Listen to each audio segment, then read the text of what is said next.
descobri o diabetes por causa da tireoide. Eu lembro que a notícia quem me deu foi meu pai, foi um domingo, eu acordei. Eu lembro que ele entrou no meu quarto e falou, filho, não toma café ainda, eu quero conversar com você. E aí ele me contou, eu lembro que na hora eu não reagi muito, assim, não é que eu reagi mal, eu fiquei meio sem reação. Então, não chorei, não gritei, não dei um ataque. Também não falei, tudo bem, isso acontece, eu só fiquei quieto, ouvindo ele me contar, eu não sabia muito bem o que era. Depois eu vi minha mãe chorando, foi muito difícil. Ela estava muito triste mesmo, mas depois, conforme o tempo foi passando e a gente foi vendo que não era tão horrível assim, as coisas foram se acalmando. Eu sou uma pessoa reservada, então eu não saio contando pra todo mundo as coisas. Eu não sei que palavra usar, não sei se eu uso trauma, não é, porque todas elas são muito fortes. Trauma, vergonha, medo, não é nada disso.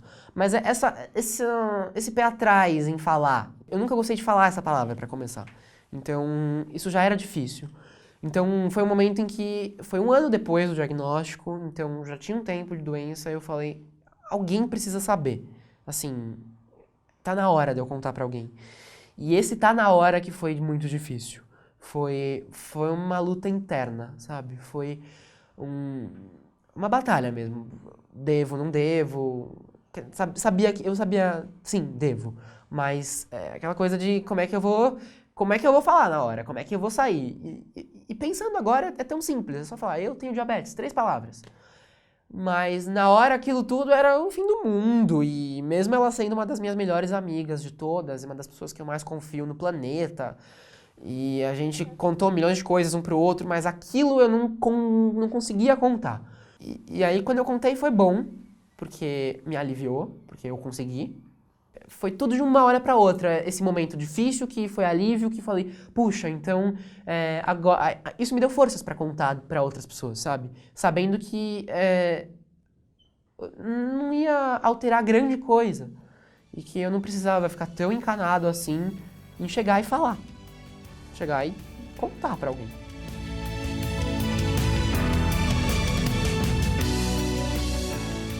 Eu acho que as pessoas que são mais discretas, elas tendem a querer ser um pouco mais independentes nesse controle.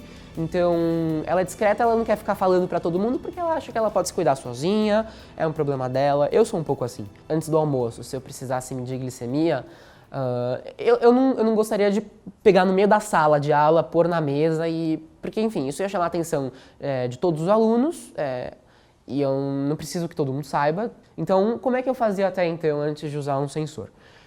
Dava o sinal da aula, eu ia ao banheiro, fazia a medida, aí tem que tomar insulina e aí vou comer.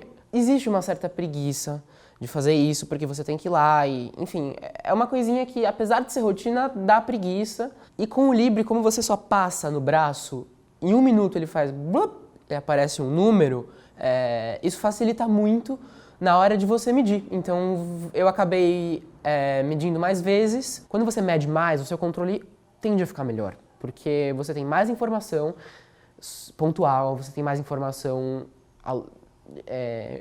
de como essas coisas funcionam num dia, numa semana, em fim de semana. Então, quanto mais você mede, a tendência é que você melhore e que você tente estabilizar esses números. E se a pessoa sabe usar, a impressão que eu tenho é que ela vai melhorar de qualidade de vida, porque ela vai se controlar mais.